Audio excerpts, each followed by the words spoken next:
Okay, so get this. There's this mysterious new illness popping up in the Democratic Republic of Congo, Yeah. and it's already causing a stir. Oh. They're calling it Disease X. Disease X. I know. Sounds ominous, right? It does. We're doing a deep dive today into this recent news article from a Greek website. Okay. The title's pretty dramatic. Oh. Translates to, and suddenly Disease X appeared, as they call it. Wow. They just throw that out there, huh? Disease X. Right. Like we're all supposed to know what that means. Yeah, like it's a household term. Exactly. Yeah. So what do we actually know about this Disease X? What makes it stand out?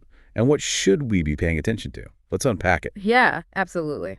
First off, the article points out that Disease X wasn't the actual name of the illness. It was a placeholder used by the Africa CDC to refer to a hypothetical future pandemic-causing disease. Oh, interesting. Like a what-if scenario. And now, media outlets are latching onto it for this new unnamed illness. yeah, well, it's catchy, isn't it? It is catchy.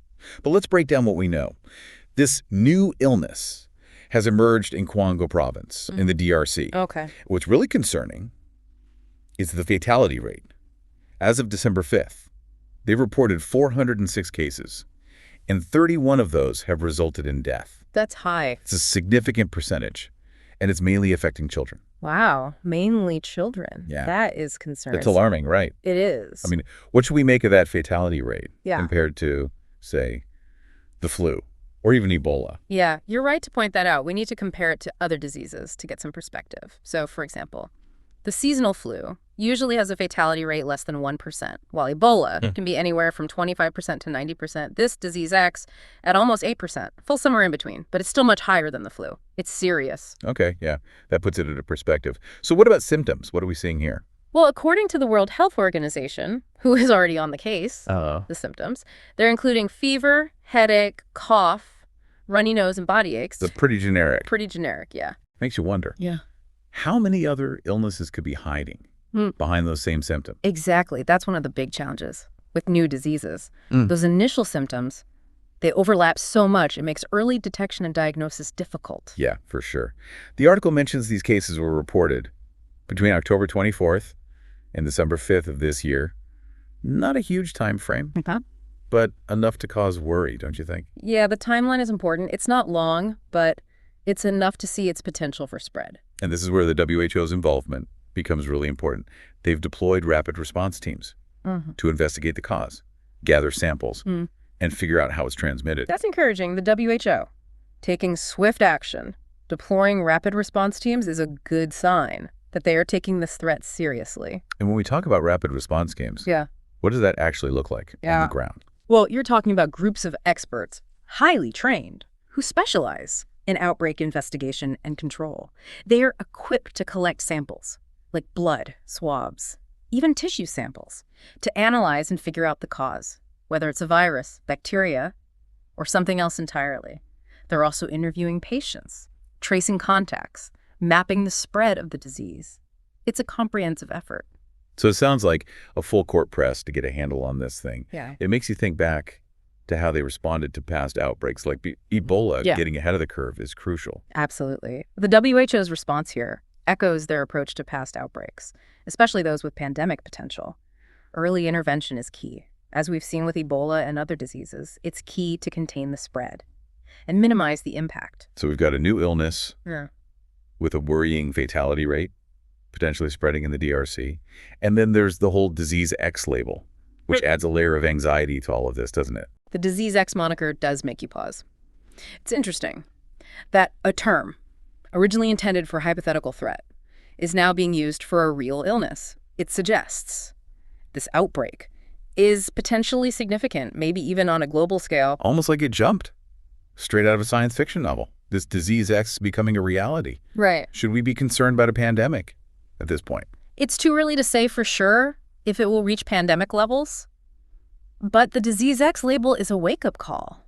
It reminds us that new infectious diseases can emerge seemingly out of nowhere and spread rapidly. Remember how quickly COVID-19 went from a localized outbreak to a global pandemic? Yeah, there are definitely some parallels here we can't ignore. There's definitely some parallels. It's unnerving to think about, especially with the memories of COVID still so fresh. It is.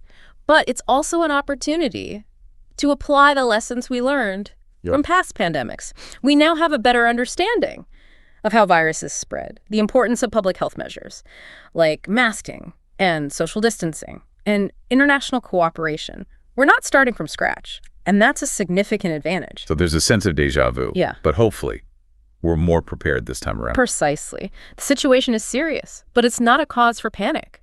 Stay informed. Rely on credible sources like the WHO and CDC, and avoid unfounded rumors. So strike that balance between staying informed and avoiding anxiety.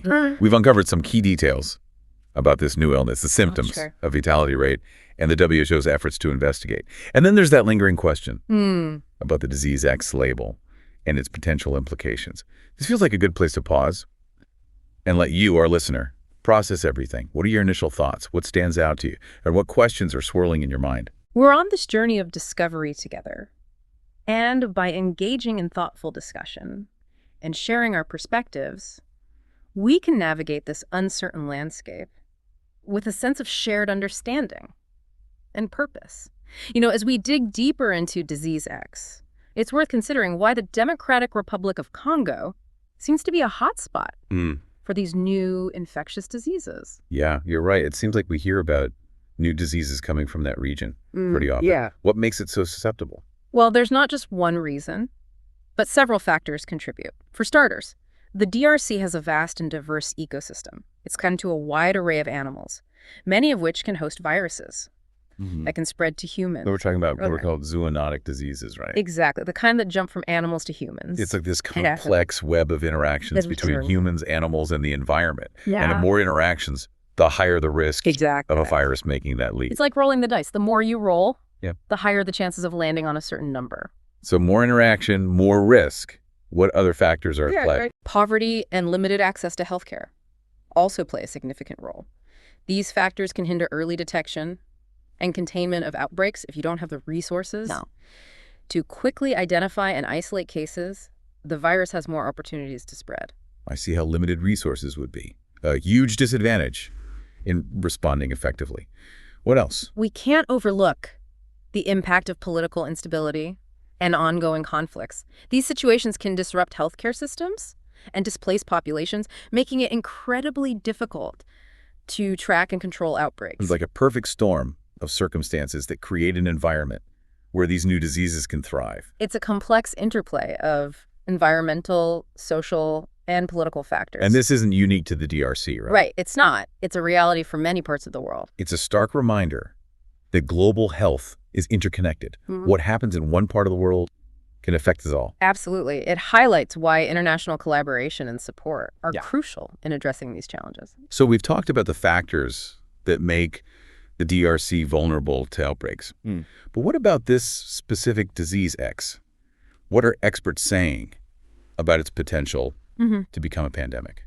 There are still many unknowns. The WHO is working diligently to identify the cause. Is it a virus, a bacteria, or something else entirely? That's step one, figuring out what we're dealing with before we even talk about treatments or vaccines. Once they identify the cause, they can assess its transmissibility, how easily it spreads from person to person. The easier it spreads, the greater the concern. Right. What other factors come into play? Well, they also look at the severity of the illness. The high fatality rate with disease X, almost 8%, is a major red flag. Yeah, 31 deaths out of 406 cases. Not something to take lightly. Are there other factors? Of course. The availability of treatments or vaccines is another crucial factor. If there are existing drugs or vaccines that can be repurposed, that could dramatically improve our ability to manage the outbreak. It's like a race against time. To gather information, analyze the data, and develop countermeasures. While the scientific community is focused on that, it's also important for individuals to take proactive steps to protect themselves. Absolutely. So what can people do to minimize their risk? Are we talking about the same precautions as with COVID? Many of the same principles apply. Good hand hygiene, washing hands frequently with soap and water. Okay, hand hygiene. Got it. What else? Respiratory etiquette is also crucial. Cover your coughs and sneezes with a tissue or your elbow. Avoid close contact with sick people. Simple, but effective. Any other precautions? If you're experiencing symptoms like fever, cough, or body aches, it's important to isolate yourself. and seek medical attention promptly. Don't dismiss your symptoms. It's easy to forget these basic precautions. When we're not in the midst of an outbreak, it's like we go on autopilot. It's understandable. Yeah. But in moments like these, vigilance is crucial. Small actions can protect yourself and your loved ones and community. We all have a role to play Yeah. in protecting ourselves and each other. It's a collective effort. By staying informed, practicing good hygiene, and following public health guidance, we can navigate this time with a sense of responsibility and preparedness. We've faced challenges before and learned valuable lessons. It's reassuring to know we're not starting from scratch and we have a better understanding of how to respond. But I have to admit, there's still this sense of unease. The whole disease X label just has this ominous ring to it. It's hard not to feel apprehensive. It's understandable to feel uneasy. We're dealing with a lot of unknowns, and the memories of recent pandemics are fresh. It's natural to draw parallels and wonder if we're on the brink of another global health crisis. It's like watching a suspenseful movie. You know something bad's going to happen, but you don't know what or when. I understand that feeling, but it's important to acknowledge those anxieties without letting them overwhelm us. We can't let fear paralyze us.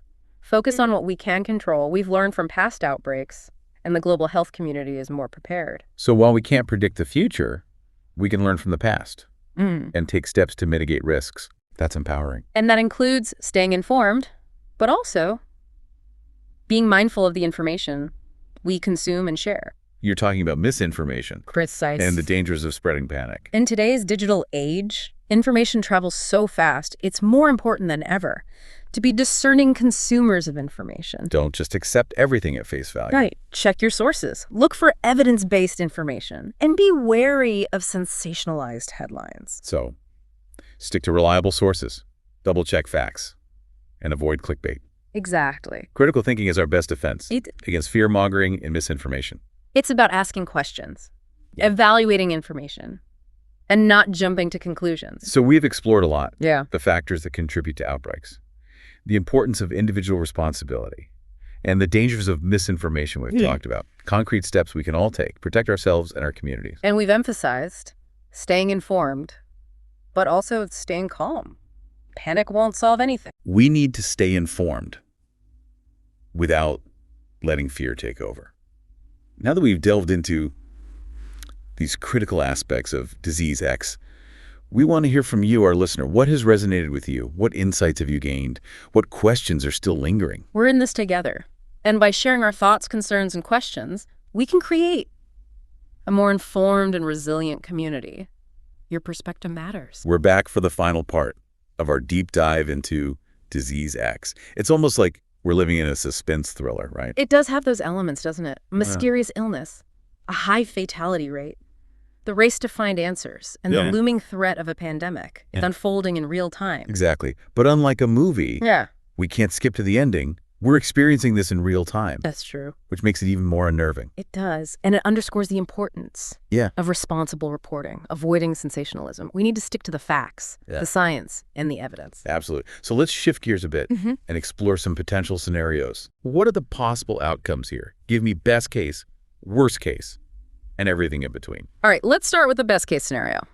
The WHO quickly identifies the cause. It turns out to be a pathogen we already know about, and we have effective treatments or vaccines. So, a collective sigh of relief, rapid containment, and life goes back to normal. Essentially, yes.